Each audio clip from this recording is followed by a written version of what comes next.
Disculpadme. Buenos días a todos y a todas y bienvenidos a esta octava edición del Día Internacional de la Ciudad Educadora. Este acto se desarrollará en inglés, en español, en francés y en portugués, por lo que tenéis traducción e interpretación simultánea disponible en la parte inferior de vuestras pantallas. Como sabéis, cada año se elige un lema para la celebración de esta jornada y en esta ocasión la Asamblea General eligió el lema "La cultura, fuente de creación y de aprendizaje". Basándonos en este tema, ante todo quería decirles que este acto debería estar presidido por el concejal de Educación del Ayuntamiento de Barcelona, el señor Lluís Rabell. Lamentablemente no podrá acompañarnos, dado que acaba de someterse a una intervención quirúrgica, pero de todos modos no ha querido dejar pasar esta oportunidad para presentarse y para hacerles llegar un mensaje. Por ello vamos a dar paso a este vídeo y aprovecho esta tribuna para desearle en nombre de todos ustedes una pronta recuperación. Adelante. En el Dia Internacional de la Ciutat Educadora m'adreço a tots i a totes. El Día Internacional de la Ciudad Educadora me dirijo a todos vosotras en calidad de presidente delegado de la ciudad de Barcelona, municipio miembro de la Asociación Internacional de Ciudades Educadoras. Es un placer celebrar esta jornada con una gran red de ciudades y gobiernos locales que confirmamos este gran proyecto. Ya forman parte más de 500 ciudades en 35 países. El 30 de noviembre inauguramos la programación de Ciudades Educadoras, programada en el año 1990 en el primer Congreso Internacional de Ciudades Educadoras, con el objetivo de integrar a gobiernos locales de todo el mundo comprometidos con la educación como herramienta de transformación social que promueve el intercambio de ideas, reflexiones y buenas prácticas. La ciudad educadora tiene como objetivo reflexionar sobre el impacto y la relevancia que tiene la educación de forma integral, con el compromiso firme de los ayuntamientos a la hora de focalizar esta como una generadora de convivencia y cohesión social, y además involucrar a los agentes sociales en la composición y desarrollo de la ciudad educadora para mejorar la vida de sus habitantes e incorporarles para que formen parte activa de esta composición. Este año celebramos el Día Internacional de la Ciudad Educadora bajo el lema "Cultura, fuente de creación y aprendizajes en la ciudad educadora". La cultura es un elemento de desarrollo personal, social y económico en ciudades y comunidades y genera identidad y sentimiento de pertenencia. También cabe mencionar que la cultura y el arte constituyen una vía de inclusión social y de empoderamiento. Con esta celebración buscamos movilizar a todos los agentes culturales de las ciudades en unas jornadas de celebración dinámicas, participativas, que favorezcan el diálogo y las oportunidades artísticas, contribuyendo así a nuevos aprendizajes.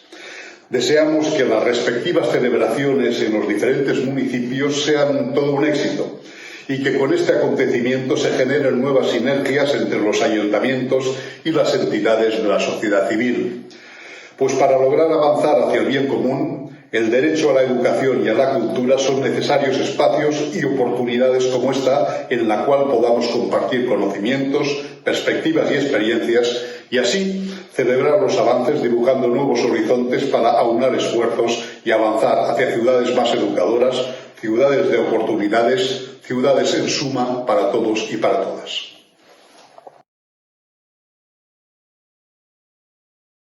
Doncs, muchísimas gracias, Lluís, muchísimas gracias por tus palabras.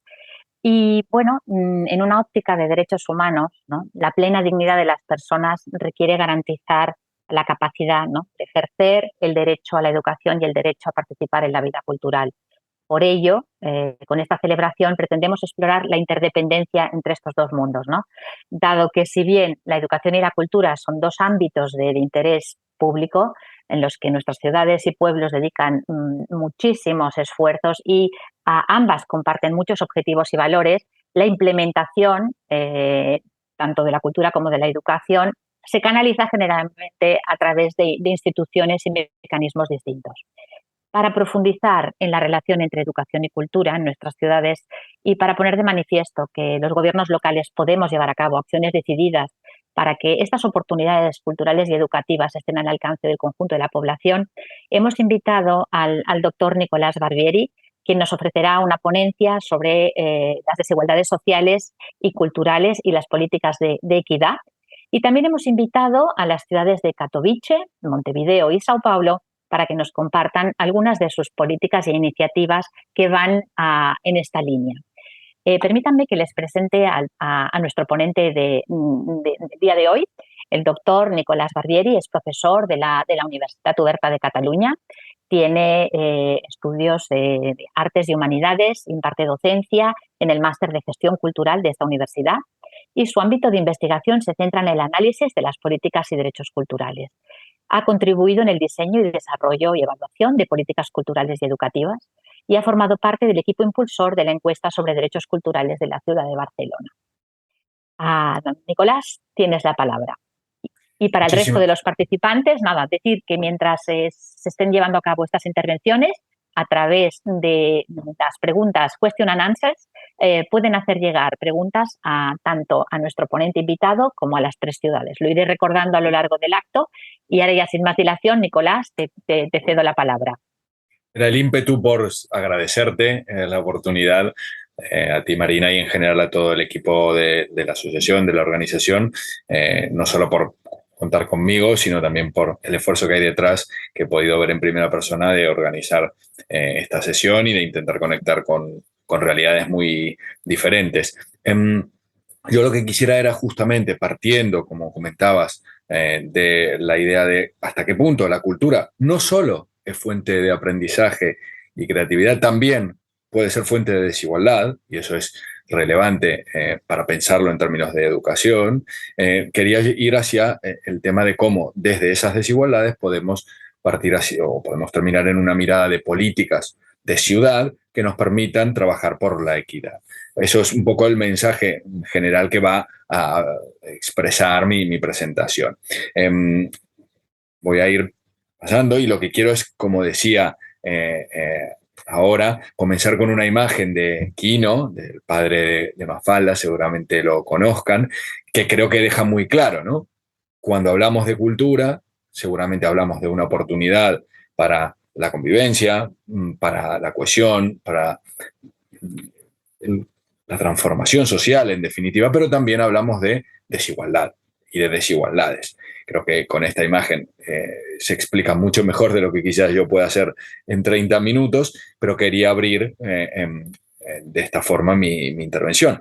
Y también complementarlo con otro de los mensajes que les avanzaba serán centrales en mi presentación. Y nuevamente Quino me ayuda a intentar expresar que tanto en educación como en cultura, y particularmente en todo aquello que tiene que ver con la relación entre cultura y educación, tenemos un problema importante, que es cómo incorporamos y cómo potenciamos la diversidad.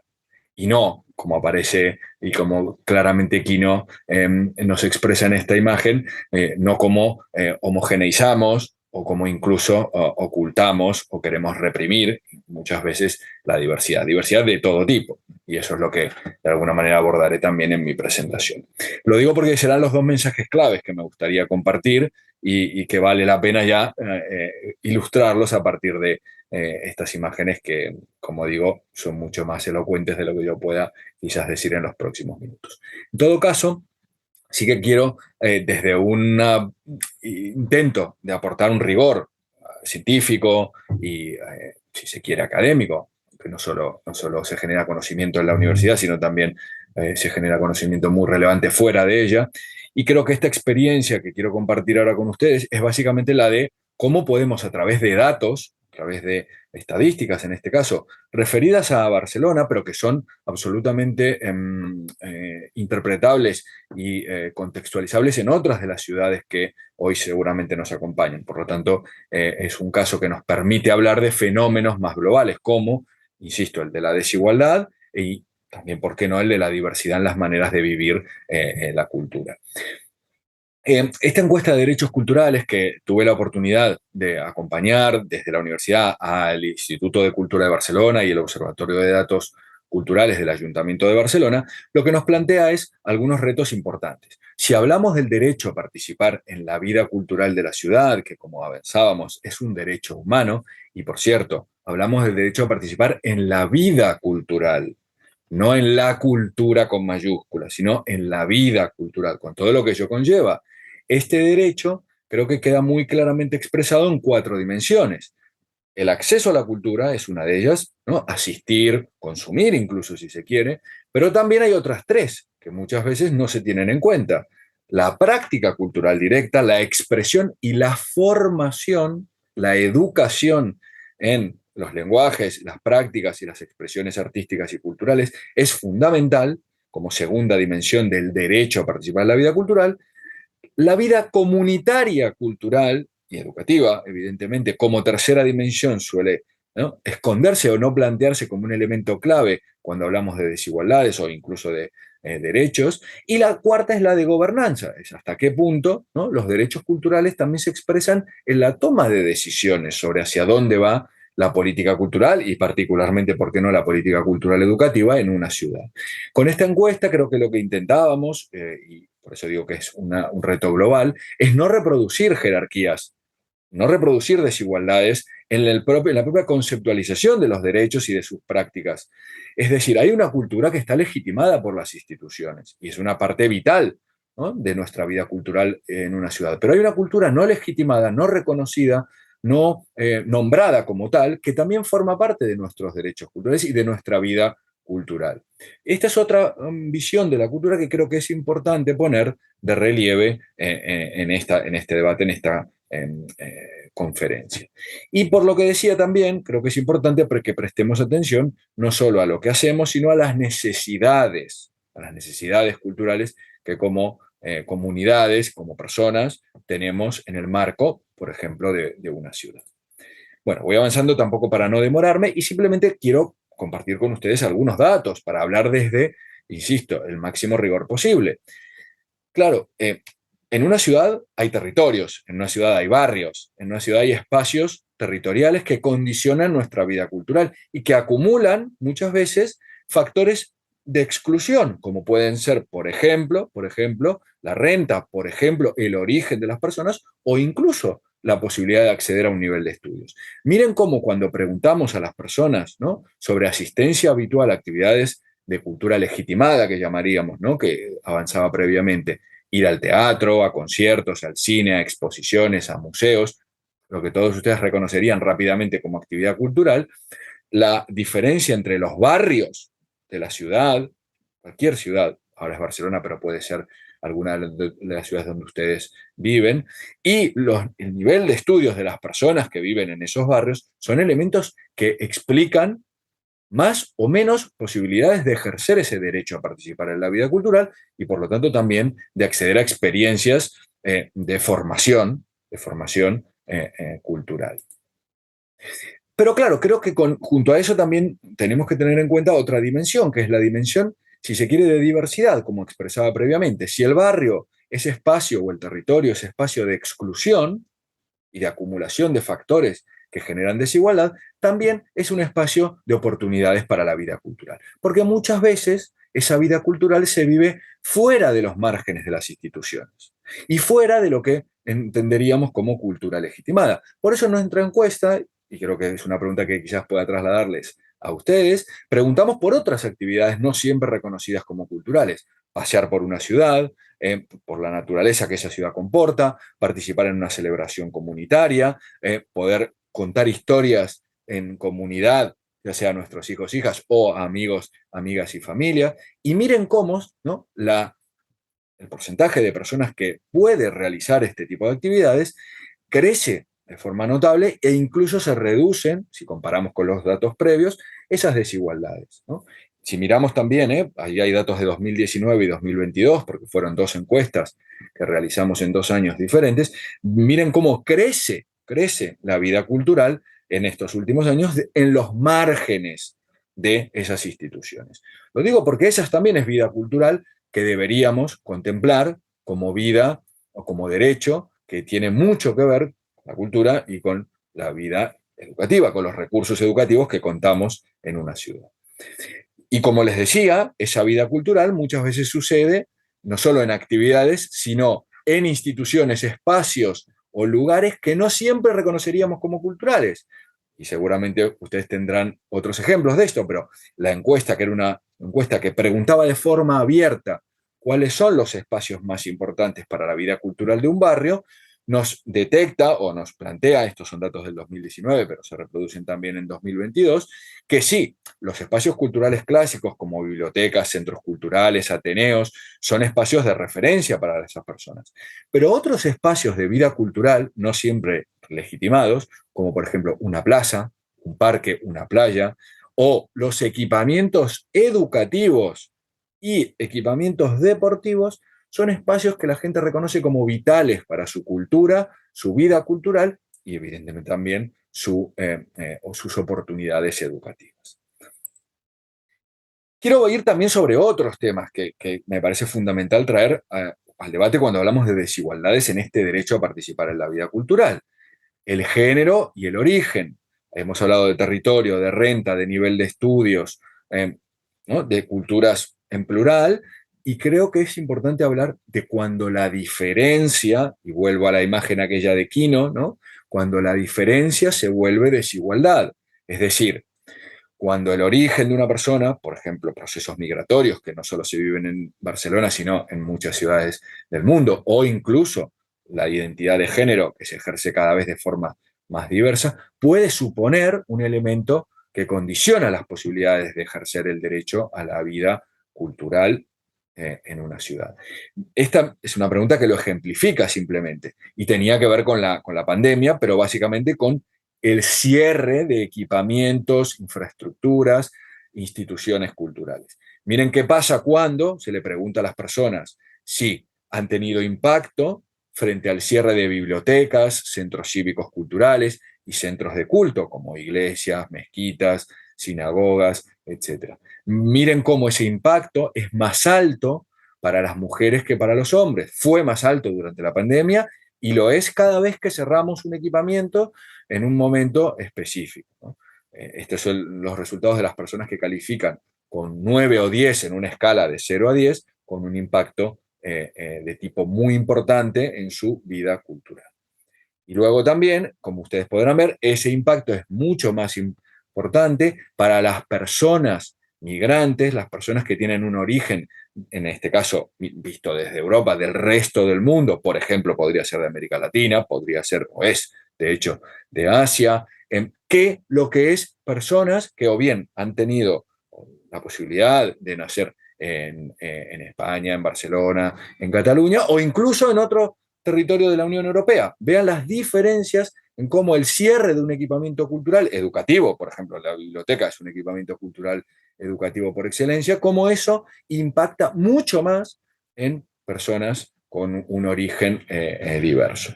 Por lo tanto, creo que esto nos lleva a reflexionar sobre cuáles son esos factores que están generando, que están explicando la desigualdad en el ejercicio del derecho a participar en la vida cultural.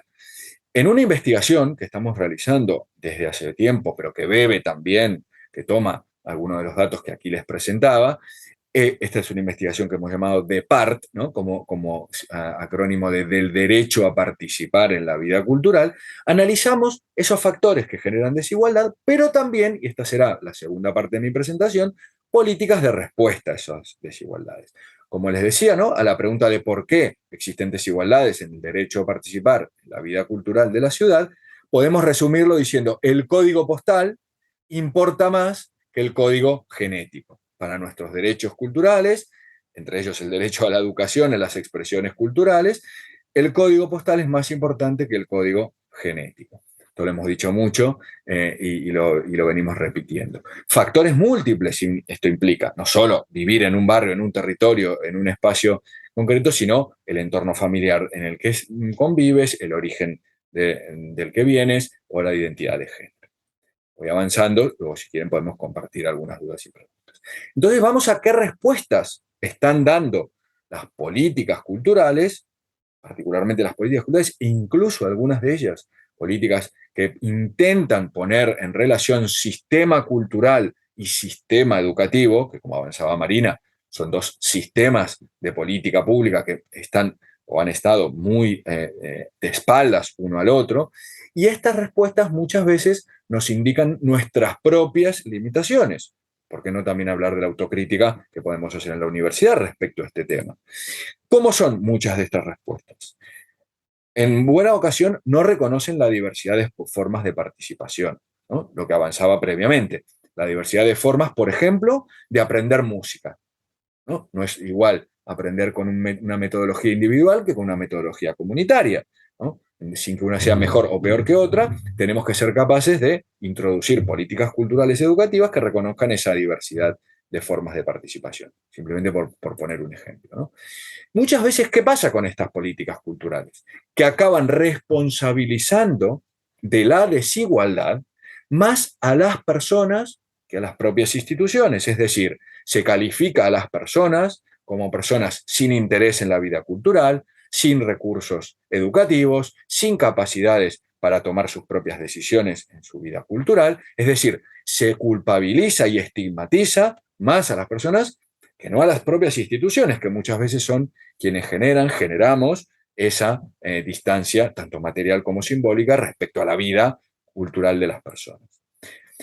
Y un gran tema para mí, muy importante, es cuando las políticas culturales, e incluso las educativas, e incluso las culturales educativas, confunden, y pasa muy seguido, equidad con homogeneidad. Entonces pensamos que la solución a las desigualdades en la vida cultural de la ciudad es la misma cultura para todos. Casi de forma mesiánica, algunas políticas culturales plantean: llevemos la cultura a las comunidades, llevemos la cultura a los barrios, llevemos la cultura allí donde no hay cultura. Gran error, no solo porque no es efectivo, sino porque también estigmatiza a esas personas y comunidades. Y luego reproduce también esta mirada un elemento que es, como ya conocen ustedes, fundamental y central en la vida educativa, que es el de la segregación. Es decir, está bien, sí, promovemos vida cultural, pero cada uno con su cultura, pero bien separados unos de otros. Ese reconocimiento segregado de la diversidad. Esto lo encontramos cotidianamente, a pesar de la buena intención y algún esfuerzo en contra de ello. Como decíamos, la cultura no solo es fuente de riqueza y aprendizaje, sino también muchas veces de segregación y desigualdad. Creo que solo desde una mirada crítica y autocrítica de este sentido de la cultura podemos generar políticas de transformación, ¿no? De alguna manera, gestión ¿por qué no?, soluciona esas desigualdades. Y ahora, para terminar con un cierto halo de esperanza, para no ser tan pesimistas o, básicamente, como decía Jesús Martín Barbero, espero que haya aquí gente conectada desde América Latina que lo tendrá como referente, ¿no? Maestro en el ámbito de la cultura y la comunicación y también en la educación, algunas políticas que deben ser investigadas, promovidas, estudiadas, son aquellas que nos dan esperanza, no tanto las que nos hacen ser optimistas, pero sí las que nos dan esperanza, que no es lo mismo, ¿no? Como ustedes pueden bien intuir. Hay políticas culturales, y creo que las que vendrán a explicarse a continuación de mi conferencia tienen mucho que ver con eso, que plantean la cultura no como un antídoto, ¿no? Estamos en momentos, desde hace tiempo, pero particularmente estos días, ¿no?, de avance de la extrema derecha, y por lo tanto muchas veces pensamos que la cultura es un antídoto. No, la cultura, por lo menos desde nuestras investigaciones y nuestro punto de vista, la cultura es más bien una paradoja. Como decía, puede abrirnos campo y espacio para la libertad, la transformación, la igualdad, pero también puede suponer, como también intentaba explicar previamente, espacio para la reproducción de desigualdades y de relaciones de poder. Hay políticas que están intentando justamente poner de relieve que la vida cultural, en definitiva, ¿qué es? ¿En qué consiste? En espacios y momentos para que podamos confrontar y negociar la diferencia entre personas que debemos ser diferentes. No tiene sentido, ¿no?, que las políticas culturales nos encontremos siempre personas de una misma clase social, de un mismo origen, de un mismo barrio, de una misma identidad de género. Por lo tanto, es allí donde podremos, entre personas diferentes, imaginar lo que compartimos. Creo que hay políticas culturales que van también en esta línea, reconociendo necesidades, como decía, pero también las capacidades culturales de las personas, intentando, otra vez, no estigmatizar a esas personas. Y promoviendo los derechos culturales como responsabilidad colectiva. Es decir, ciertamente quien más poder tiene, más responsabilidad tiene. Pero el sistema que puede asegurar o que puede trabajar por la equidad en la política y en la vida cultural no es solamente, ¿no? No es solamente el de las grandes instituciones culturales. Debemos ser capaces de implicarnos, cada uno también desde nuestro espacio político, comunitario, ciudadano, en la promoción de esta equidad. ¿Esto qué significa también? Que debemos preguntarnos qué condiciones sociales, políticas, económicas deben cambiar para que cada persona y comunidad pueda vivir lo que considere más culturalmente valioso. Y esto implica no solo al sistema educativo, también implica las políticas económicas, las políticas sociales, las políticas de salud y ciertamente, si nos cuesta trabajar juntos sistema cultural y sistema educativo, también es muy difícil coordinarnos con otras áreas de intervención en una ciudad. Pero es absolutamente definitivo. Y por último, creo que debemos hacer un ejercicio, digamos, de autocrítica en el sector cultural, y hoy que estoy compartiendo un espacio con muchas personas que trabajan y viven desde no solo el ámbito de la cultura, sino también el ámbito educativo, el ámbito social, y por qué no otros que tienen relación, el ejercicio de autocrítica del sector cultural es fundamental para entender que derechos culturales tiene mucho que ver, y derecho a participar en la vida cultural de una ciudad, tiene mucho que ver con la democracia, y que la cultura o la vida cultural es solo una pieza del sistema de derechos, ¿no?, humanos y derechos sociales. Por lo tanto, creo que es fundamental salir de nuestra autorreferencialidad cuando hablamos desde la cultura, ¿no? Cuando avanzan los derechos culturales, avanza la democracia, pero cuando avanza la democracia, avanzan los derechos culturales. Por lo tanto, creo que es fundamental continuar trabajando en este sentido de forma coordinada y, insisto, autocrítica con lo que hacemos quienes vivimos, trabajamos y promovemos la investigación y el desarrollo de políticas culturales.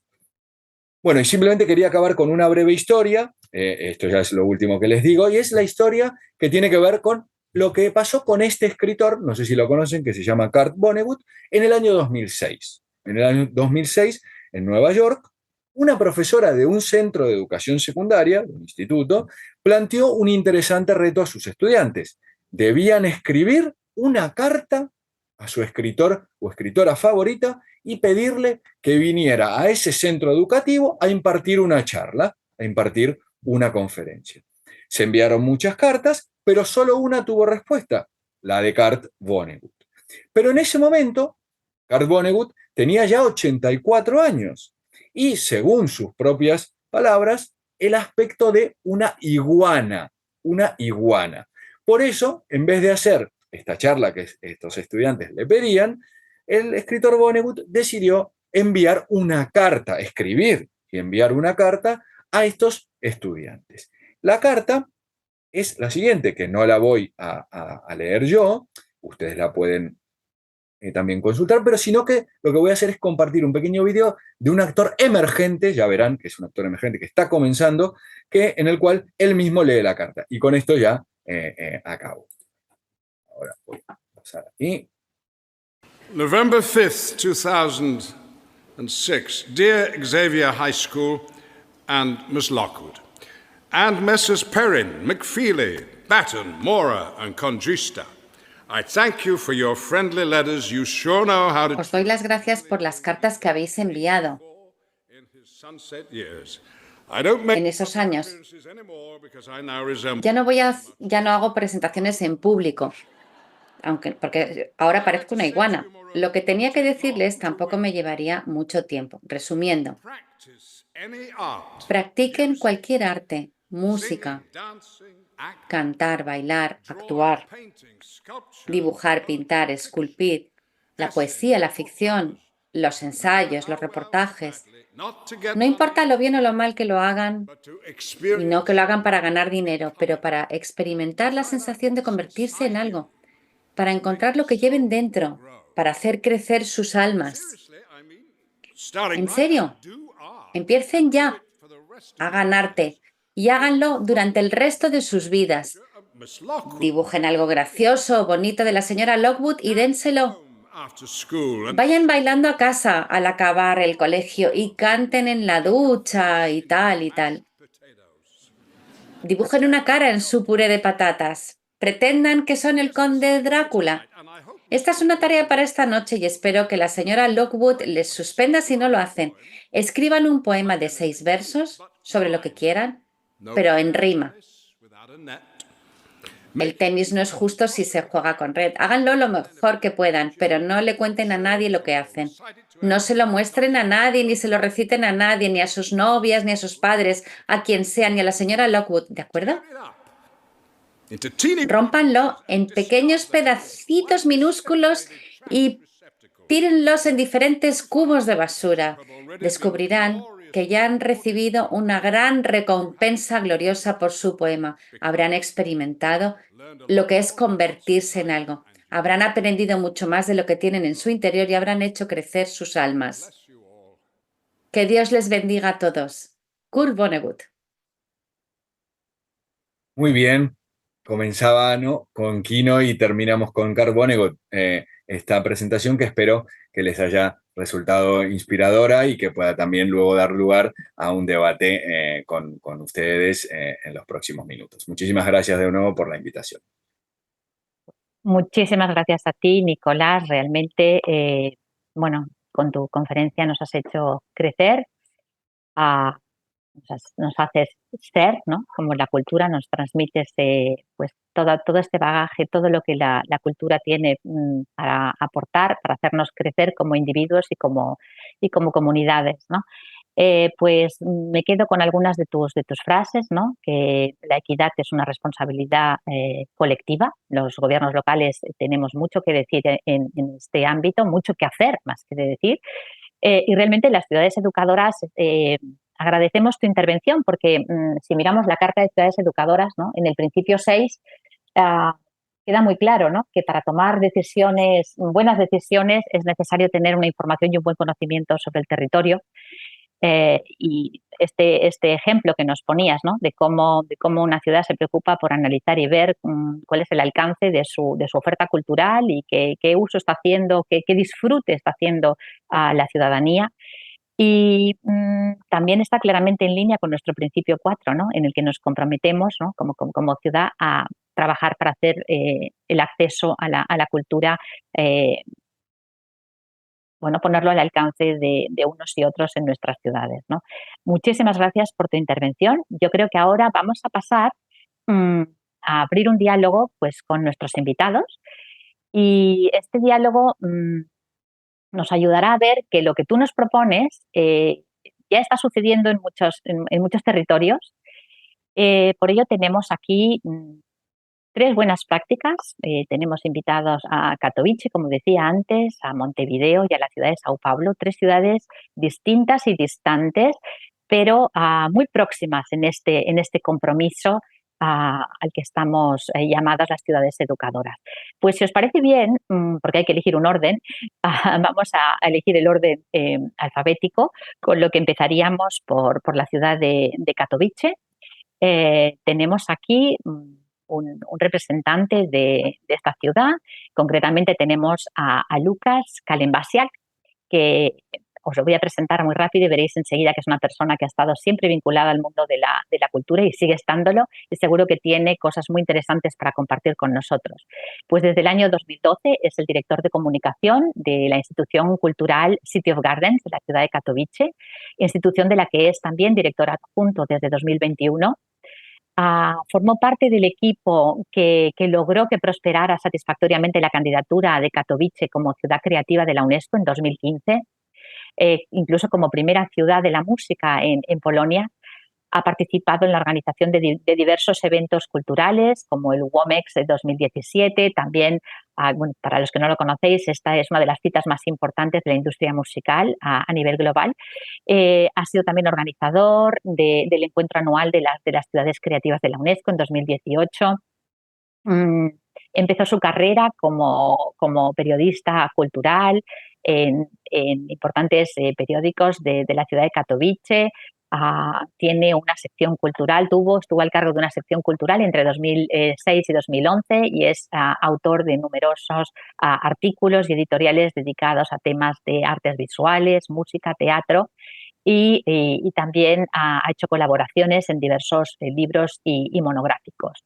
Ha sido también colaborador de la radio entre 2008 y 2015, por lo que, como veis, es una persona polifacética y le vamos a dar la palabra a Lucas Kalebastiak para que nos presente el proyecto de la Orquesta Popular de la Universidad de Katowice. Muchísimas gracias.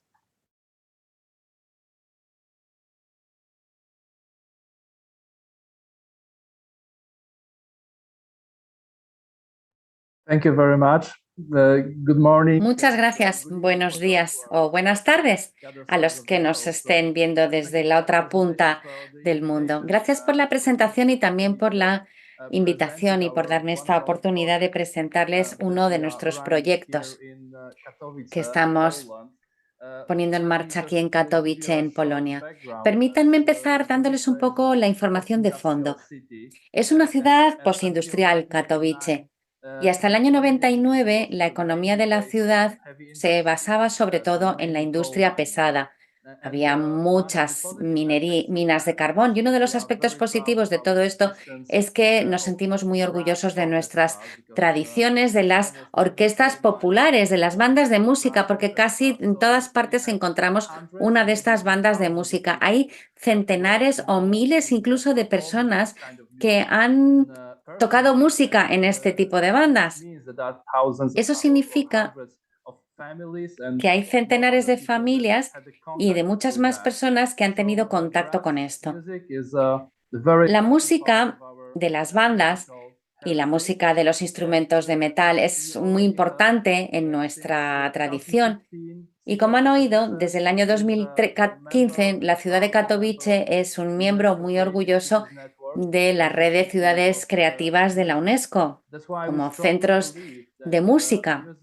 Y por eso creemos que la música es una herramienta muy poderosa de lograr el cambio social. Es una buena manera de mejorar las vidas de las personas y también de desarrollar a las personas tanto a nivel interno como a nivel social. Y por eso hemos creado un proyecto, la Orquesta Popular de la Universidad de Katowice. Tenemos a muchos participantes de España, eso es muy interesante. Y eso se debe a que el proyecto fue inspirado por nuestros compañeros de Cataluña en el marco del proyecto Eurobact. Empezamos este proyecto de la Orquesta Popular de la Universidad de Katowice hace ya 3 ediciones. La tercera ahora está en marcha. ¿Y qué es eso de la Orquesta Popular de la Universidad de Katowice? Pues bien, son 3 bloques importantes. El primero de ellos, los más importantes, se celebran en centros de primaria públicos de Katowice. Empezamos en su día con 2 y ahora ya se ha ampliado a 4 centros de educación primaria de la ciudad. En primer lugar, hemos escogido aquellos barrios que podíamos denominar como delicados o vulnerables o con desventajas, desaventajados. Eso era algo muy importante para nosotros. Y lo que hicimos, y lo que estamos haciendo ahora también, fue presentar a los equipos de docentes de música de esos centros en las clases de segundo a quinto. Hablamos de niños de entre 7 y 11 años. En las clases se tocan 2 tipos de instrumentos. La trompeta es uno de ellos. Y como pueden ver ustedes, no se trata de aprender y de enseñar cómo tocar esos instrumentos. No queremos virtuosos. No es el objetivo. crear virtuosos de esos instrumentos, sino que lo que queremos es dar a los niños la oportunidad de conocerlo, de aprender a cooperar, de dedicar la atención en el grupo, que es algo que sucede mucho entre niños y adolescentes. Y luego tiene también, hoy en día, un aspecto muy importante, que es el de la integración de niños de otros países, porque como saben, somos vecinos de Ucrania y en Katowice hay muchos inmigrantes y refugiados que han llegado y que han escogido nuestra ciudad como lugar para vivir. Así que nos encontramos con muchísimos niños ucranianos en nuestros colegios, también en los centros de educación primaria.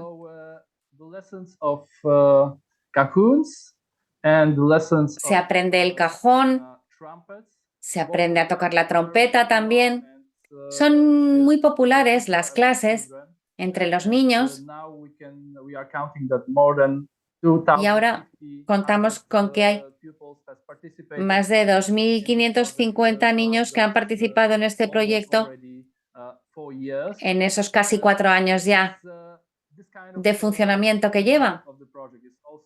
Esta parte del proyecto también es importante para nosotros en el sistema educativo general polaco, dado que la música se ha quedado un poco descuidada. Las lecciones de arte son muy poco habituales y podemos decir que sí, que se han descuidado de alguna manera. Y con estas clases les estamos brindando a los niños esta maravillosa oportunidad de entrar en contacto con la música, de poder interpretar música por sí mismos. Barbieri lo dijo hace un momento. Se puede hacer cualquier tipo de arte, independientemente de que se haga bien o mal, y eso es exactamente lo que estamos intentando hacer nosotros. Es lo que queremos brindar a nuestros jóvenes participantes, a nuestros jóvenes ciudadanos. Y también invitamos a los padres a participar con sus hijos en diferentes talleres con los mismos instrumentos, el cajón y la trompeta. Lo hacemos en Katowice City of Gardens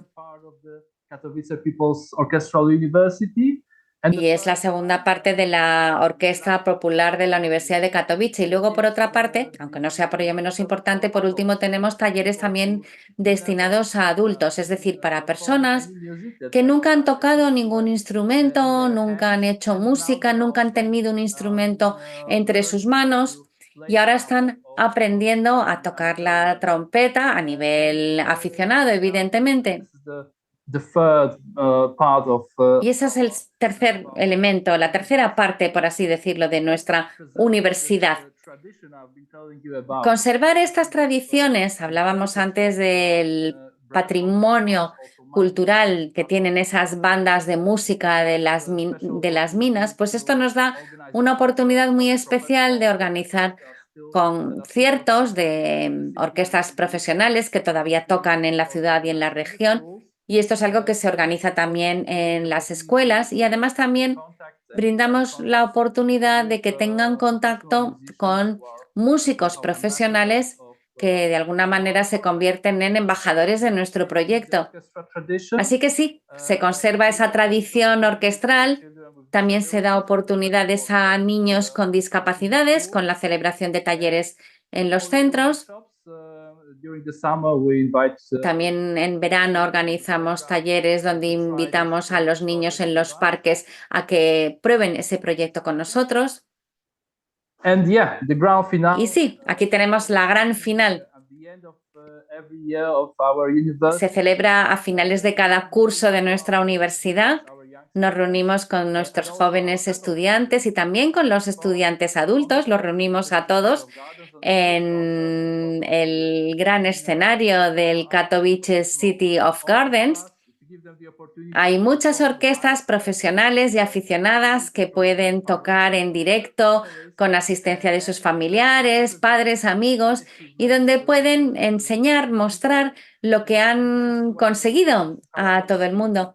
Y así es como quería acabar mi presentación, Short example of what's happening. mostrándoles un breve ejemplo de lo que ocurre en ese escenario en el concierto de final de curso. Aquí tenemos una grabación del concierto del año pasado con uno de los músicos famosos de Katowice. Les pido por favor a los responsables de 50 seconds. la parte técnica que nos muestren este breve extracto de vídeo de nuestro concierto final. Gracias.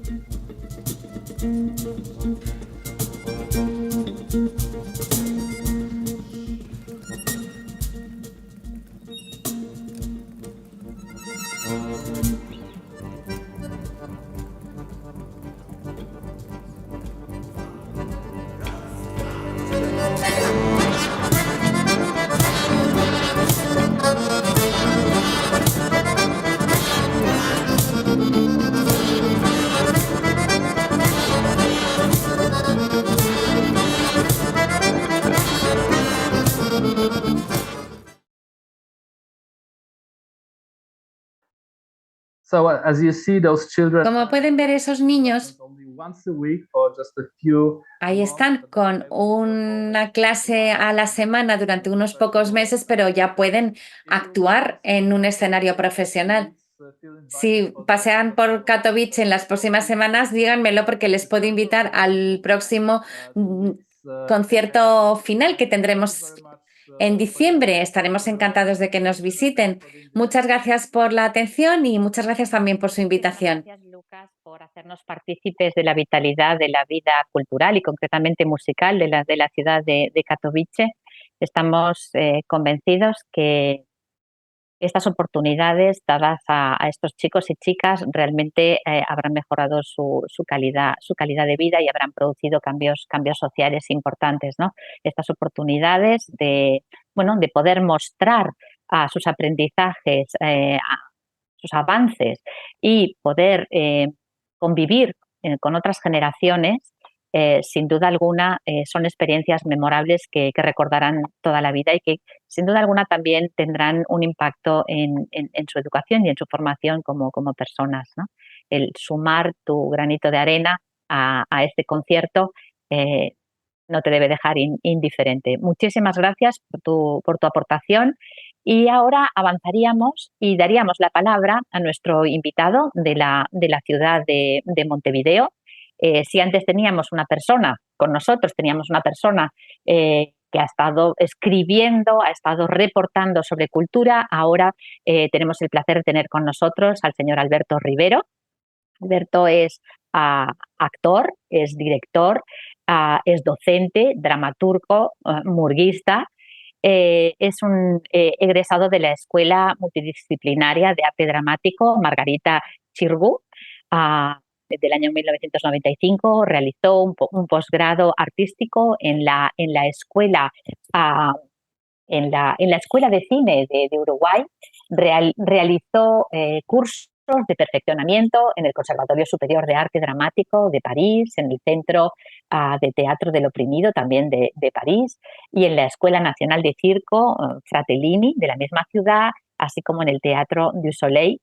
Ha sido coordinador de programas de artes escénicas y responsable de la Dirección de Cultura del Ministerio de Educación y Cultura entre el año 2006 y 2008. Dirección que actualmente es conocida como Instituto Nacional de Artes Escénicas. Fue director artístico de la Escuela Multidisciplinaria de Arte Dramático entre 2009 y 2011 y es docente de la Cátedra Práctica y Profesional y Taller de Acercamiento a la dirección de la Escuela Multidisciplinaria de Arte Dramático. Alberto, tienes la palabra para presentarnos pues algunos de los proyectos de la ciudad de Montevideo, concretamente el de Esquinas de Cultura. Tienes la palabra. Bueno, buenos días a todas y todos y buenas tardes según el horario en el que estén habitando. Bueno, para la Intendencia y para la Secretaría de Descentralización Cultural es un honor que nos hayan invitado a poder compartir la experiencia de esta secretaría y del trabajo que nosotros venimos desarrollando. Voy a pedir si pueden poner la presentación. Nos animamos a llamarla Bitácoras Sensibles. Bitácoras Sensibles forma parte del proyecto En Raíz, que es una muestra de los talleres de la Secretaría de Descentralización Cultural, instalado en el Museo Blanes, un museo icónico de la ciudad de Montevideo, digamos de la cultura hegemónica, podríamos decir, y que se vincula con esta muestra de talleres, de unos 12 talleres, unas 200 personas mostrando sus creaciones en este espacio. Gente que desarrolla sus talleres en territorio. Sabes que no se mueve la presentación. Ay, sí. Y ese nombre de ese taller, de ese espacio de bitácoras sensibles, nos parecía como central para poder de alguna manera ir desgranando en qué trata el trabajo de la Secretaría de Descentralización Cultural y el programa Esquinas. Me resultaba atractivo el concepto de ciudad educadora y también me interesaba la idea de desarrollar el concepto de ciudad utópica. Una ciudad que se proyecta a lo largo del tiempo, se proyecta hacia el futuro. Hablaba Nicolás de lo político, de cómo trabajar contra esa desigualdad, y me interesaba la idea de plantear que eso es a largo plazo. Por eso nosotros, desde los talleres de Esquinas, estamos trabajando esta idea de la bitácora sensible, que pone al hombre como sujeto y lo pone al hombre y a la mujer a largo plazo, pensándose desde lo emocional, desde el área intelectual, desde lo sensible, de la traducción de ese mundo interior, de ese mundo que habita, de esa realidad que habita, poderlo traducir, poderlo sublimar a través de un objeto artístico o de un pensamiento artístico. Estamos convencidos, como dice esta placa, que la utopía se construye en medio camino de nosotros y de la otredad. Entonces, muchos de estos talleres, en este caso, en este año 2023, nosotros desarrollamos 188 talleres en Montevideo, a lo largo de todo Montevideo, sobre todo en las zonas periféricas de Montevideo, talleres de teatro, de circo, talleres de plástica, talleres de música, de percusión, una infinidad de talleres que ustedes pueden ver en la página web de la Intendencia y del programa Esquinas, y que ahora sería aburridor plantearlo, pero que tiene como el objetivo de comenzar sublimando los procesos interiores y poderlos traducir para que esos individuos que no tienen acceso sistemático a los bienes culturales puedan traducir sus procesos interiores en un evento exterior. Tengo un problema con este proceso de descentralización que venimos trabajando data en Montevideo desde fines de la década del 80. Cuando asume el Frente Amplio la Intendencia de Montevideo, comienza a fomentarse y a trabajarse la idea de la descentralización cultural. El trabajo en los centros comunales, en talleres en territorio, desconcentrados, trabajados con los propios vecinos y vecinas, sobre los cuales se elegía y se seleccionaba qué tipo de talleres desarrollarse. Ese trabajo tiene su síntesis en el año 2006, donde se crea el programa Esquinas de la Cultura.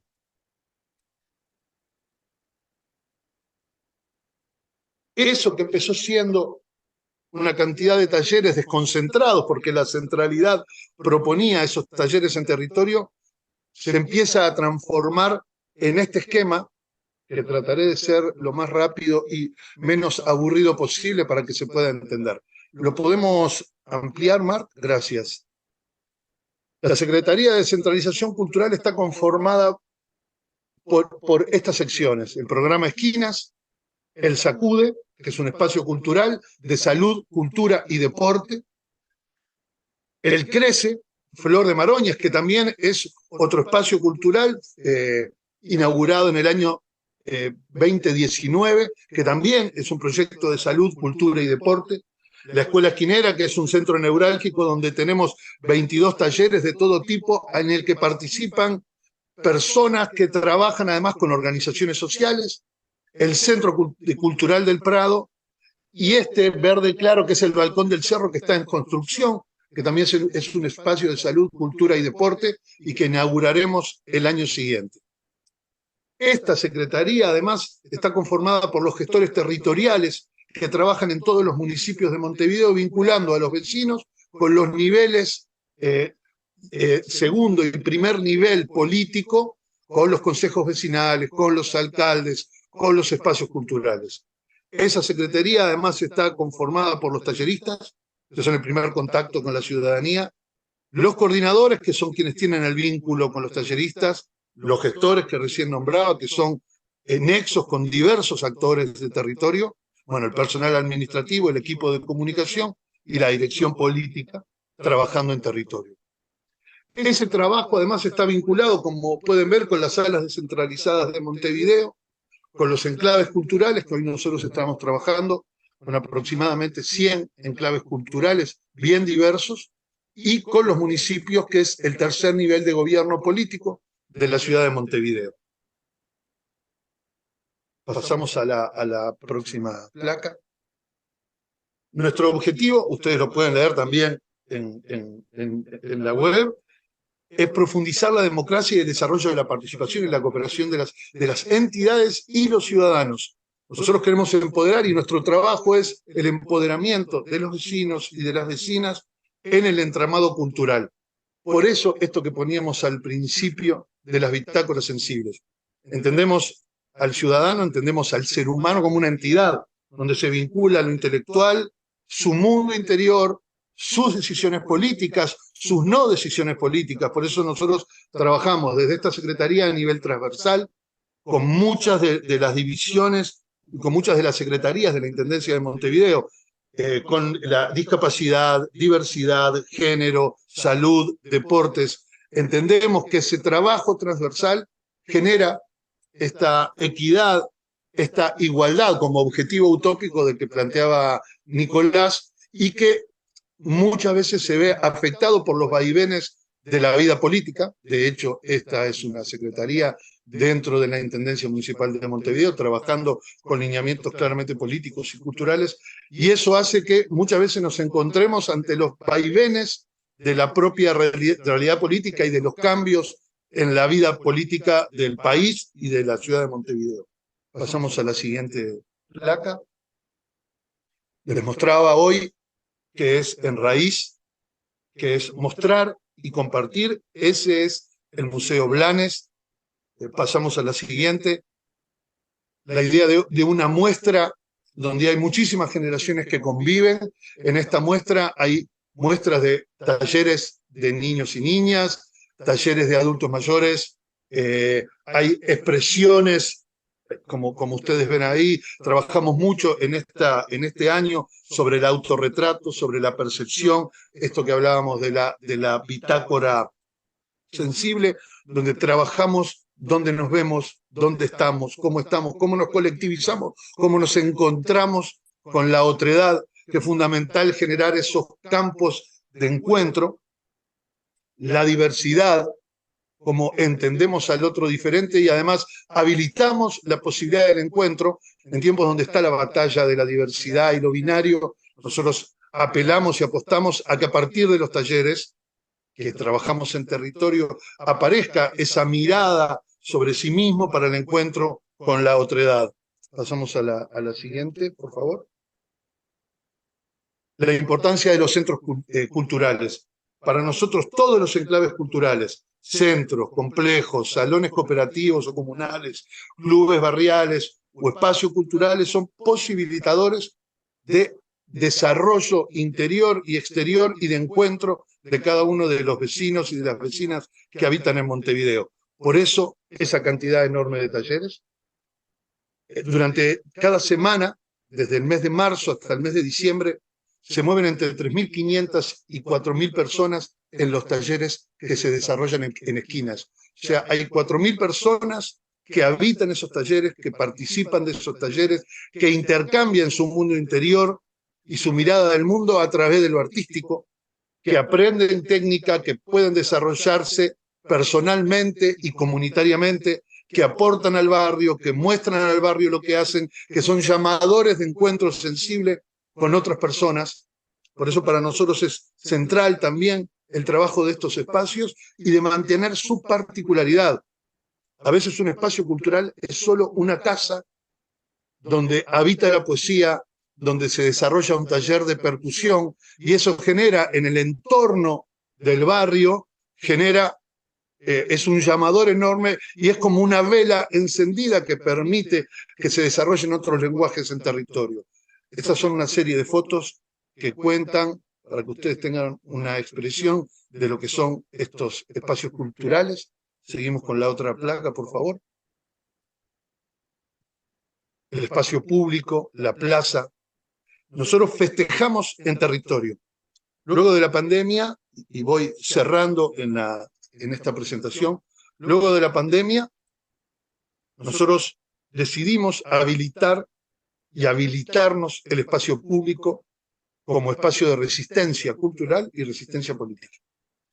Durante la pandemia nosotros mantuvimos los talleres a nivel virtual.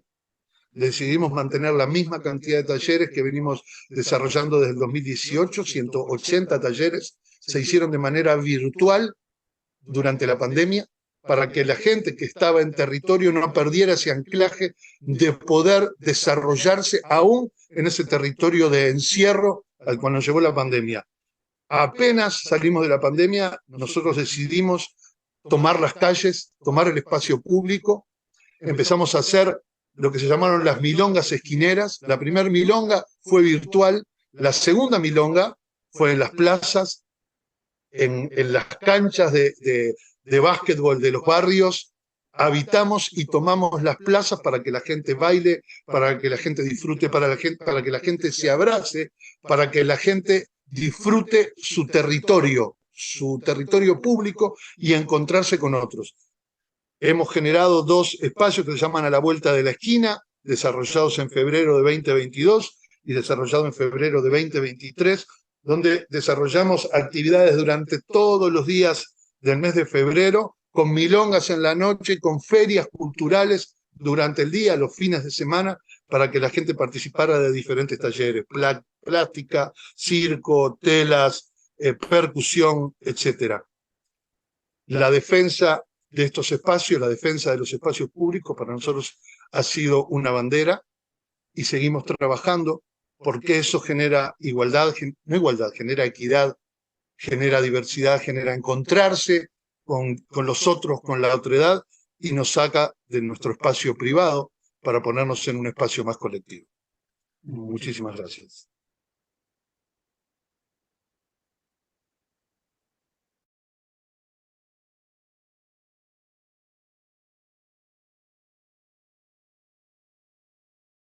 Alberto, muchísimas gracias a ti, muchísimas gracias por compartir con nosotros este proyecto tan interesante, por transmitirnos esta idea, ¿no? La importancia de la transversalidad, no exenta de dificultades.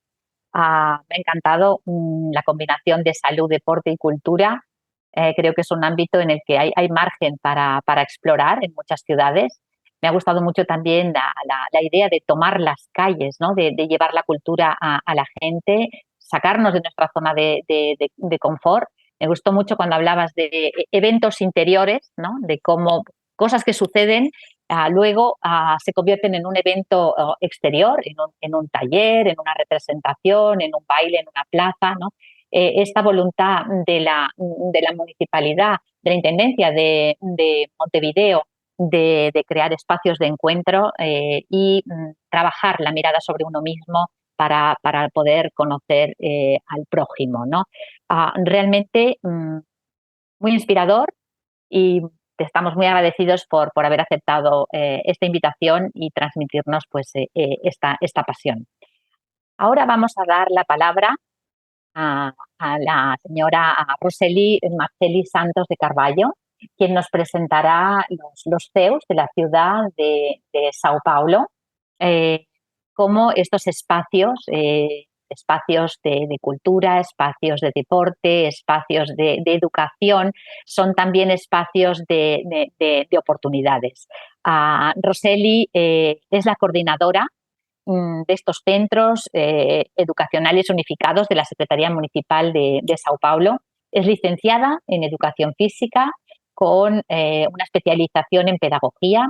Cuenta con posgrados en Educación Superior, en Gestión Escolar, en Arte y Estética. Trabaja en la Red Municipal de Sao Paulo desde hace 37 años como maestra, como directora escolar, como coordinadora, como asesora, y actualmente está formándose y está realizando un máster en políticas públicas y gestión educativa. Roseli, tienes la palabra para explicarnos estos equipamientos tan fantásticos que he tenido el placer de poder revisitar ahora recientemente en octubre y que realmente nos conmovieron mucho y nos dejaron muy claro esta voluntad que tiene la prefeitura de Sao Paulo de acercarse a los barrios donde más necesitados estamos de palacios del pueblo para que la gente pueda no solo disfrutar de la cultura como meros espectadores, sino experimentarla en primera persona. Tienes la palabra.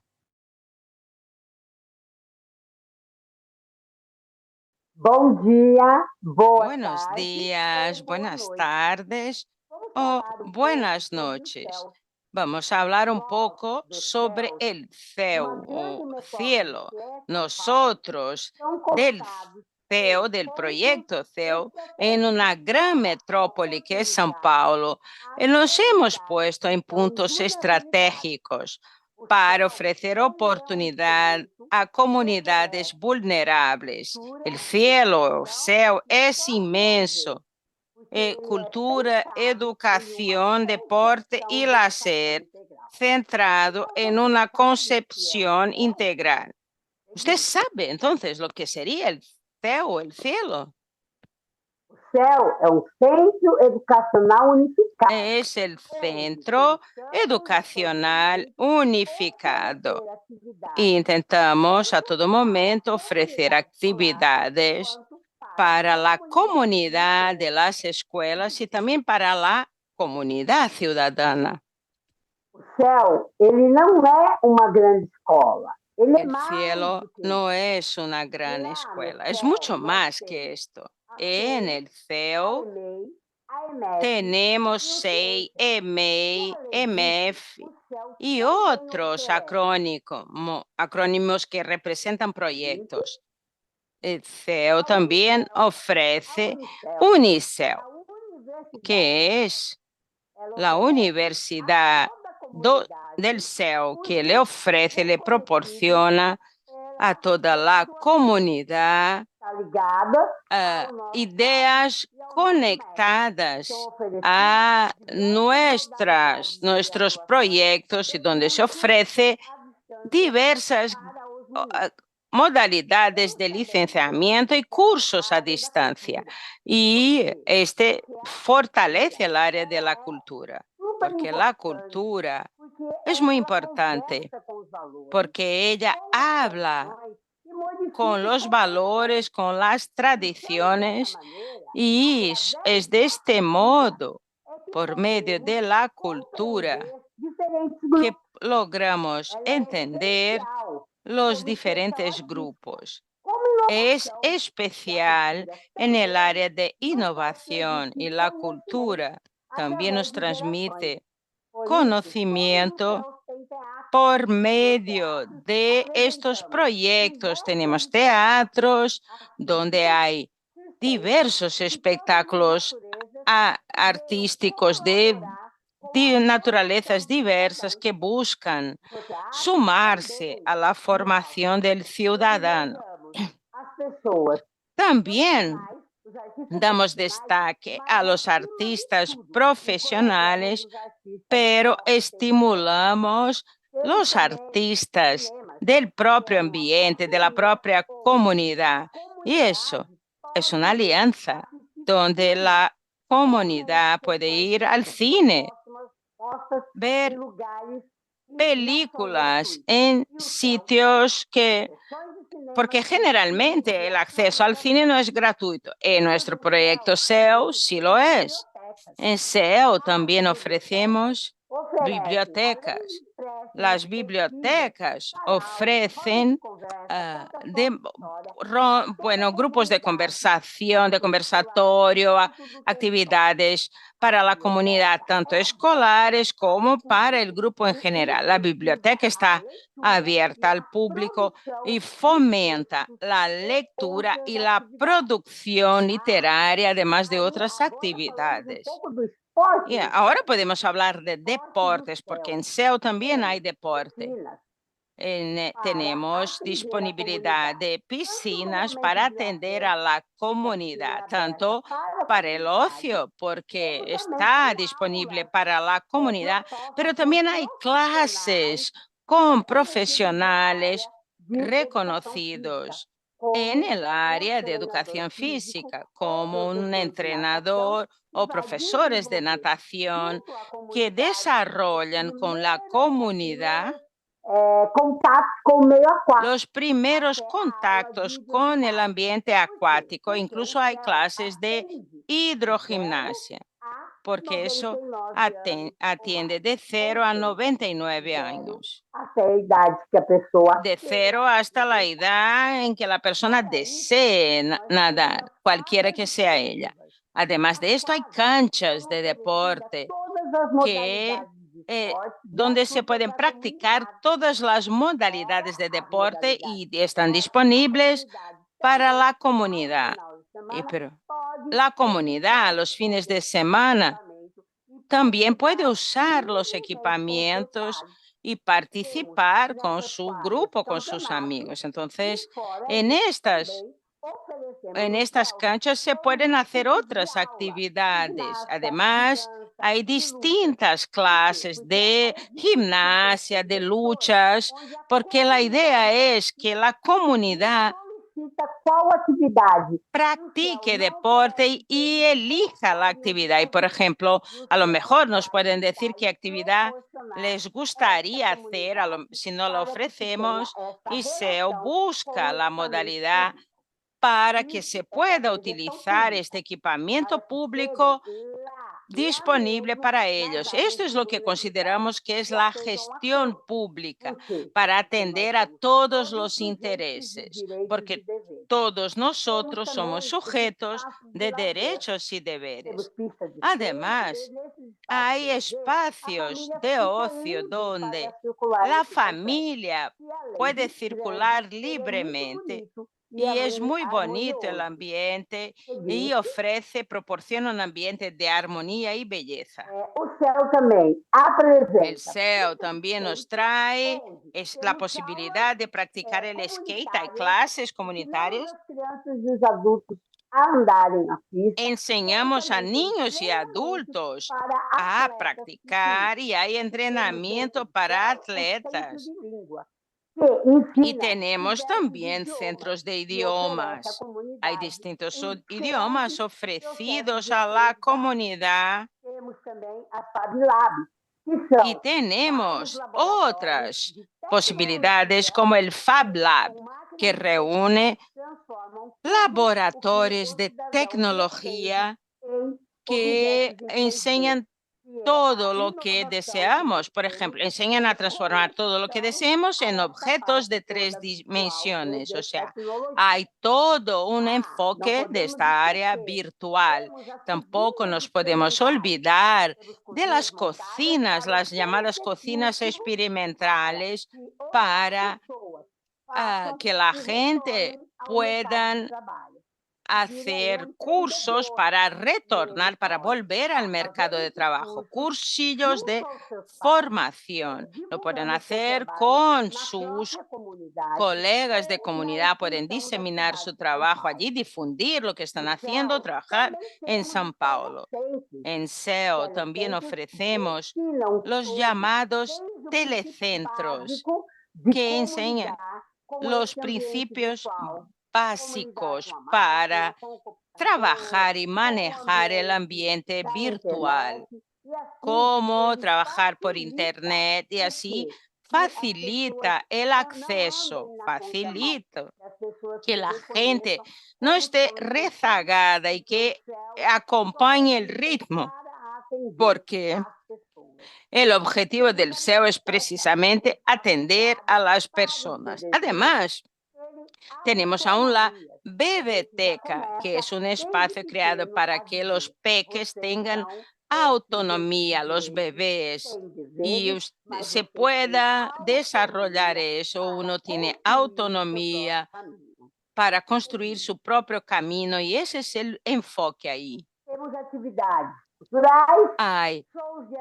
Además, ofrecemos actividades culturales, conciertos, espectáculos de artistas famosos, actividades de deportes, ya hemos hablado, clases y el uso de las piscinas, en fin, todo un compendio. Los SEOs son gratis y están abiertos, no hay que pagar nada, es solo venir y sumarse.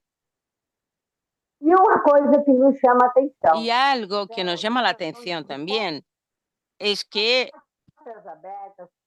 el SEO está de puertas abiertas todos los días de la semana, de las 7 a las 10 de la noche y de las 8 a 20 y los festivos de 8 a 18.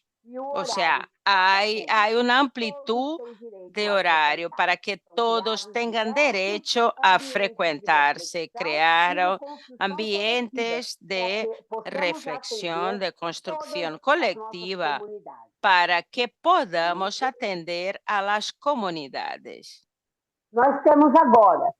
Y entonces, ahora, en este momento, ya tenemos a 58 unidades, son 58 fielos esparcidos por la ciudad de São Paulo que estamos buscando ocupar el territorio. El SEO trabaja sobre 3 pilares: educación integral, equidad y inclusión. Aquí ustedes ven nuestro contacto, que ustedes pueden entrar en contacto con nosotros porque todas las semanas la alcaldía, la Secretaría Municipal de Educación publica la programación en el portal, todas las actividades de cada SEO de la ciudad de São Paulo. Lo que les podemos decir es que el cielo es nuestro, el SEO es nuestro y está hecho para que la comunidad participe. Y esto es el objetivo de la Secretaría Municipal, una gran colectividad. Y les agradezco mucho al proyecto de la ciudad educadora y todas las enseñanzas, porque así vamos a construir un trabajo conjunto buscando el bien común. Muchísimas gracias. Muchísimas gracias. Muchísimas gracias a ti, Roseli. Ha sido un placer escucharte y realmente después de oír todas estas oportunidades de crecimiento individual y colectivo, estos espacios que son los CEUs, nunca mejor dicho, por sus siglas significan cielo en portugués y lo son realmente, ¿no? Estas tres misiones que os proponéis, ¿no? La educación, la equidad y la inclusión, se pueden palpar en cada una de las actividades que se llevan a cabo en estos 58 espacios que tenéis distribuidos por la ciudad. Bueno, también debo agradecer a todos nuestros invitados que se han sujetado muy bien a los tiempos que les habíamos pedido, y esto nos deja un margen para poder continuar dialogando y aprendiendo y profundizando en aquellas cuestiones que hayan podido quedar en el aire o que de las que queramos aprender más. Vamos a empezar dándole la palabra a Nicolás.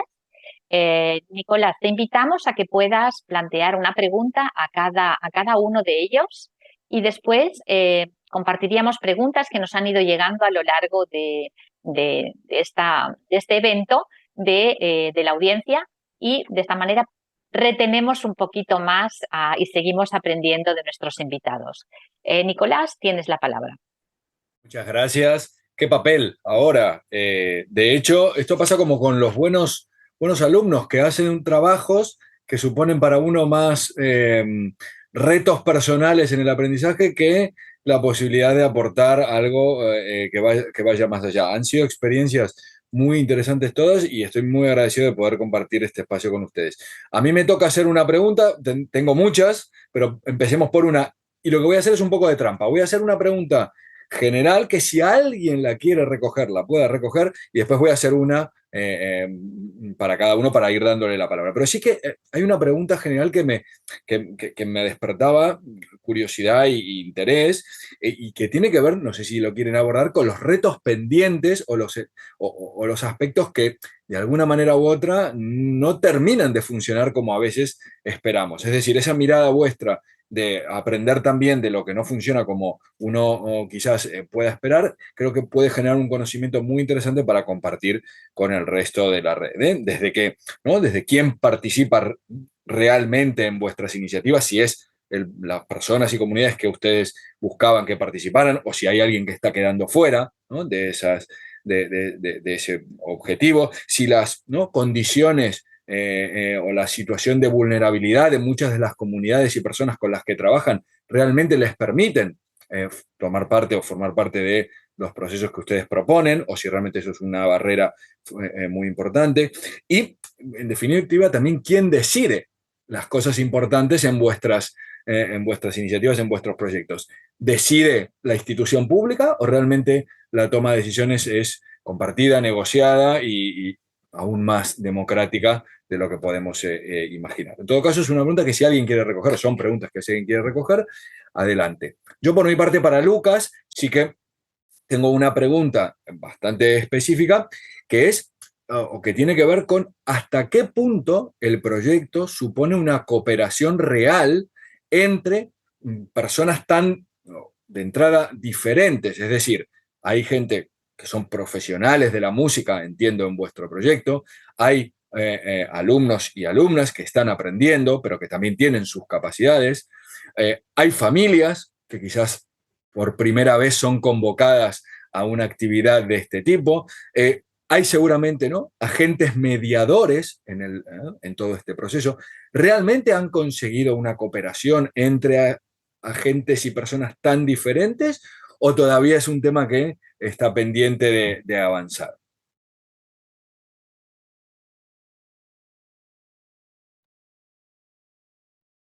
So let me answer to your question as I was asked as a first. Permíteme responder a tu pregunta. Tienes toda la razón. Uno de los grandes desafíos a los que nos enfrentamos realmente estriba en la creación de ese entorno, que sea un lugar de encuentro de niños, de jóvenes y de padres y de músicos profesionales.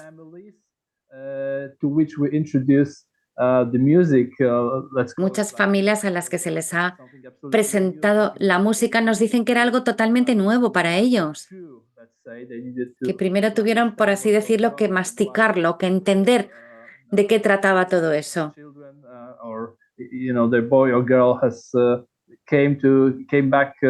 El hijo o la hija volvía a casa del colegio con una trompeta. Cajones no les dábamos para llevar a casa, pero las trompetas sí. Así que era un gran desafío para ellos de entrada encontrarse con eso. Y luego estaba el aspecto emocional. Y ver lo entusiasmados que estaban los niños con eso y cómo convencían a los padres de que era algo que tenían que apoyar. Y cuando veían a sus hijos en el concierto final del proyecto, en el escenario, en el auditorio, en la sala de conciertos, se daban cuenta realmente de por qué era tan importante la participación en ese proyecto también para sus hijos. Y luego, el otro desafío al que nos enfrentamos es que queremos mejorar este proyecto y llevarlo a todos los centros de educación pública de la ciudad, pero hay cuestiones financieras allí y de organización en juego, y eso es un obstáculo.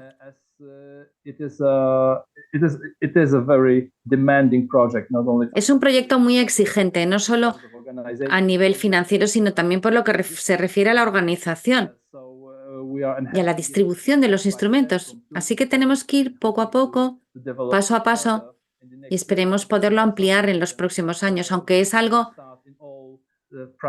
que no se puede poner en marcha en todos los centros de educación primaria desde el principio. Es un proyecto que es más un proceso, en lugar de ser un proyecto, un producto con un principio y un final. Lucas, muchas gracias también por traer dos temas importantes al debate. La financiación, es decir, ¿no? La política está donde están los presupuestos también, por lo tanto, es importante que hablemos de para qué vamos a utilizar el dinero, pero también es importante hablar de qué recursos se destinan a este tipo de políticas y no a otras, ¿no? Por lo tanto, gracias por traer este tema y luego también por traer la responsabilidad de las instituciones para desarrollar de forma permanente y estructural determinadas iniciativas y no plantearse simplemente proyectos que pueden resultar muy innovadores en un momento, pero que luego decaen y no tienen una continuidad en el tiempo. Por lo tanto, gracias también por traer estos temas que forman parte de cualquier política cultural educativa que busque la transformación. Luego, para Alberto, me gustaría, además de, ¿no? de recuperar aquellos retos que comenzaba al principio, si te interesa, preguntarte por la capacidad real de descentralización, es decir, las esquinas son espacios en los márgenes, ¿no? Son espacios en las periferias.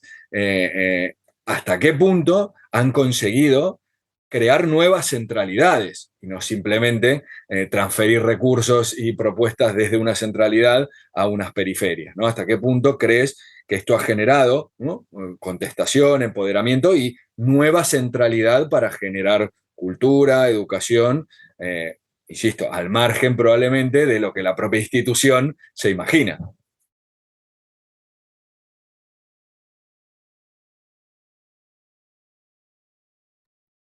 Se transforman en dos preguntas largas para contestar. Trataré de contestar ambas, Nicolás. Te agradezco además estas dos preguntas que nos haces. Y porque me parece que es importante desarrollar ambas partes, porque además están dialécticamente relacionadas y a mí me gustaría desarrollar un poco eso. Voy a tratar de asirme a los 5 minutos que tenemos para responder. Si no, en todo caso, me apagan la cámara. En primera instancia, la forma en que coyunturalmente a mí yo trabajo la dirección, en este caso política, está muy unida a mi forma, a mi pasado, a mi formación. Soy un director y actor de teatro, por lo tanto, habitualmente veo más lo que falta que lo que está. Y lo que falta es mucho. Falta mucho porque implica, para desarrollar políticas de este tipo, culturales, sociales, donde intentamos trabajar y que el poder salga de la centralidad o construya nuevos espacios centrales donde ese poder se comparta. Eso lleva mucho trabajo de muchas partes, de la sociedad toda, e implica además dineros públicos para que eso suceda. O sea, para generar políticas públicas se necesita dineros públicos, y sin dineros públicos no se pueden desarrollar políticas, sino solo deseos. Durante muchos años, hablaba desde la década del 80, fines de la década del 80, que comenzaba este espacio de descentralización. En Uruguay estaba divididas las fuerzas políticas, había determinadas fuerzas políticas que estaban en el primer nivel de gobierno, o sea, en el gobierno central, Partido Colorado, Partido Nacional, y el Frente Amplio en la Intendencia de Montevideo. Eso de alguna manera generaba debates propios de conceptos ideológicos, sociales, políticos, económicos, de mirada a futuro que chocaban. Desde el 2005, cuando el Frente Amplio toma el poder en el país, es gobierno de Uruguay, se genera que el primer nivel de gobierno, el segundo nivel de gobierno y el tercer nivel de gobierno de Montevideo en general estaba en manos del Frente Amplio.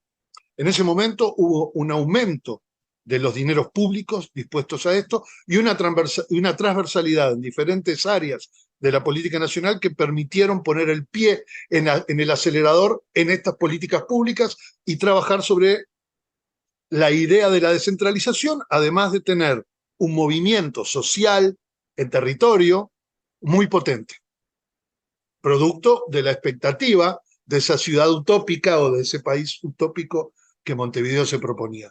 Eso con el tiempo, si bien generó el aprendizaje de muchas de las políticas públicas y el desarrollo de esas políticas públicas, por otro lado también, de alguna manera, fue haciendo que mermara la práctica de las organizaciones sociales en las tomas de decisión de esto, el cansancio en los hombros, en general, en los hombros de las mujeres, que han sido en general quienes están al mando, quienes están en la dirección, quienes sostienen estos espacios culturales, estos enclaves culturales de los que hablábamos antes. En el año 2019 hay un cambio de primer nivel de gobierno y también variantes en los segundos y terceros niveles de gobierno de todo el país, y eso en Montevideo generó que esa transversalidad que había desde el punto de vista económico para seguir aportando a las políticas públicas, hubo un recorte muy grande, estamos hablando de un 20% de recorte en esos dineros, y si a eso sumamos un año y medio de pandemia sistemática en el mundo, el encierro, una pérdida real de la economía y caída, digamos, del mapa de muchos de los sectores de la sociedad uruguaya, eso ha hecho mucho más difícil mantener este empoderamiento en la toma de decisiones. Por otro lado, una de las cosas interesantes, porque no puedo hablar solo de lo que falta, espacios como el SACUDE, como el CRECE, que son cogestionados entre la institución pública, en este caso la Intendencia, y los vecinos, que fueron además producto del trabajo de los vecinos para construir estos espacios y que tienen una institucionalidad donde se cogestiona entre las fuerzas de territorio, los colectivos sociales, la Intendencia, los gestores territoriales de los cuales hablaba, nos permite que haya muchos espacios donde la toma de decisiones son el encuentro y en el debate entre la institucionalidad y la vida social.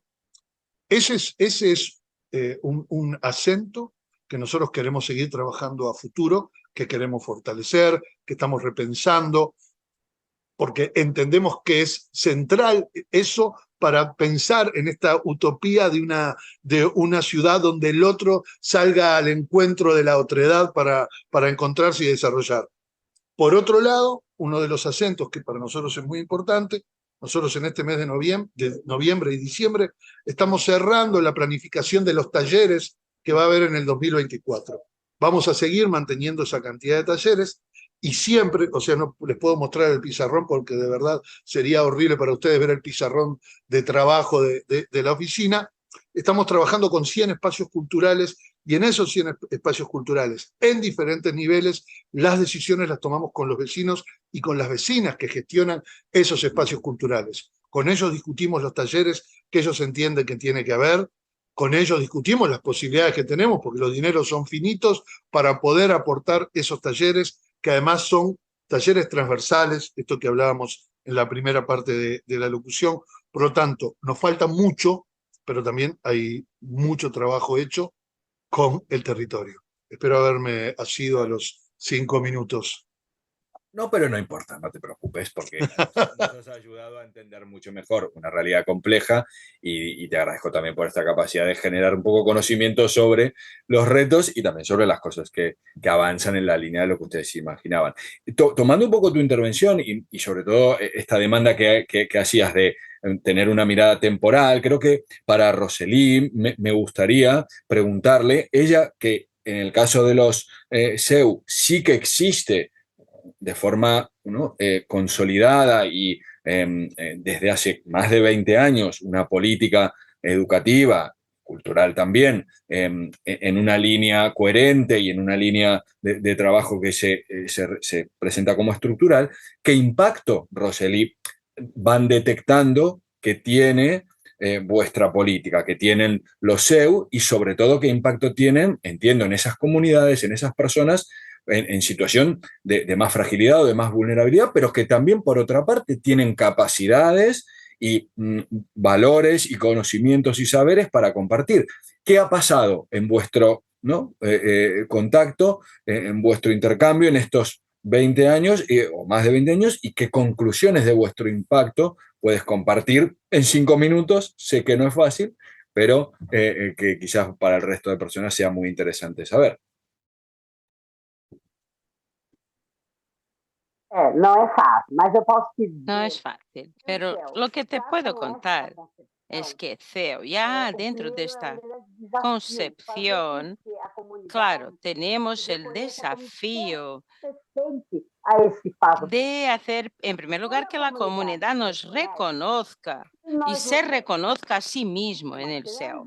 Entonces, una vez que eso ocurre, observamos un gran cambio de comportamiento. Se vuelven más críticos porque se dan cuenta de que tienen un espacio para manifestar su habla, su opinión, y entonces esto se va multiplicando y ellos traen ideas y críticas, porque nosotros tenemos este espacio participativo cuando reunimos, por ejemplo, a varios actores del complejo al mismo tiempo y ahí intentamos tomar decisiones en conjunto. ¿Y qué ocurre? Eso impacta en la comunidad y muchas personas ya hemos logrado direccionar a gente de la comunidad para el mercado de trabajo, para el arte, para cultura. Y muchos aprovechan estos espacios para desarrollarse alejados de las periferias, o sea, lo toman como punto de partida. La idea es trabajar en la comunidad, también los derechos humanos, porque nosotros lo demostramos en la práctica y entonces reciben orientaciones sobre sus derechos y a partir del planteamiento de cada uno, nosotros los encaminamos al organismo que sea responsable por sus cuestiones. Tenemos una especie de currículum de resumen de la ciudad que prevé la continuidad de las acciones educativas. El CEO se convierte, por lo tanto, en su esencia, en un espacio que sería pedagógico de enseñanza y aprendizaje. Y todas las comunidades tienen un valor cuantitativo, o sea, el número de personas, y eso sube a cada año. Para que se hagan una idea, CEO recibe al día por lo menos a 3.000 personas y si hay un evento específico hay mucho más gente. Y como CEO es territorial, la gente puede migrar de un CEO a otro. ¿Y cómo demostramos que el CEO ha sido absorbido por la comunidad? A través de un programa específico que tenemos en las vacaciones. Durante las vacaciones, los niños se quedan en el CEO haciendo actividades. Y hay comidas, proporcionamos las comidas, proporcionamos actividades educativas y además también vemos la participación de la comunidad cuando los reunimos, los convocamos a que vengan a sugerir ideas o a discutir, o sea, participan de eso. El reto es grande, muchas comunidades y muchos seguidores. No es un espacio que esté fuera de sus vidas, está dentro, está en su contexto. Y entonces nos damos cuenta de que a cada paso tenemos a más y más alumnos acercándose a la cuestión del arte, de la cultura y convirtiéndose en personas que ejercen sus derechos, su valor democrático. Y por encima de todo, CEU tiene la concepción de una palabra única, que es respeto. Respeto a nuestra diversidad y respeto también por lo individual. Muy claro también la intención y la manera en que están trabajando para medir un poco lo que está pasando con vuestra acción. No sé, Marina, si tenemos más tiempo para preguntas, compartimos alguna pregunta del público o cómo podemos seguir. Sí, yo creo que vamos a dar paso a las preguntas del público. Ahora las veremos aparecer en pantalla y seguidamente, mira, ya tenemos aquí una. Esta es para ti. ¿En qué medida una evaluación participada, investigación, acción, ¿no?, con los diferentes agentes y comunidades es clave en la construcción de políticas culturales y educativas transformadoras y esperanzadoras? Bueno, realmente es un tema que me apasiona y también, como decía Alberto, intentaré ser breve, porque creo que es fundamental entender que la evaluación es un derecho también. Un poco alguna de mis preguntas iba por aquí.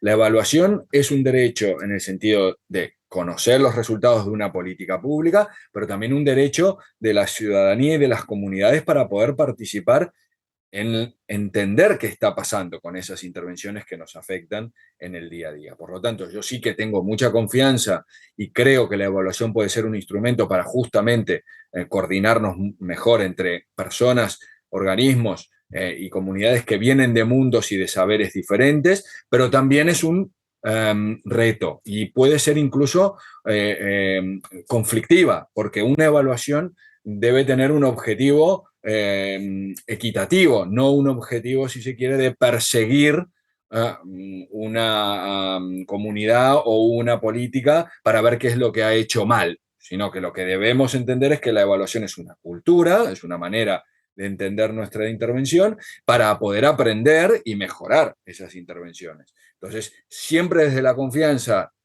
y la equidad, es decir, el trabajo igualitario, podemos avanzar en la educación, en la educación y en general en la evaluación como un proceso de mejora de nuestras políticas. Pero hay que ser responsables y honestos intelectualmente y políticamente para generar este espacio de evaluación y de aprendizaje compartido. Gracias, Nicolás. No sé si hay alguna pregunta más del público. Sí, si no viene dirigida, entiendo que es para todos. ¿Qué obstáculos han enfrentado en sus respectivos municipios a la hora de garantizar el acceso a la práctica cultural de toda la ciudadanía y en especial a la población en situación de vulnerabilidad? Poquito se contestó en la primera ronda, pero como hemos recibido la pregunta, la formulamos. ¿Alguien quiere contestarla?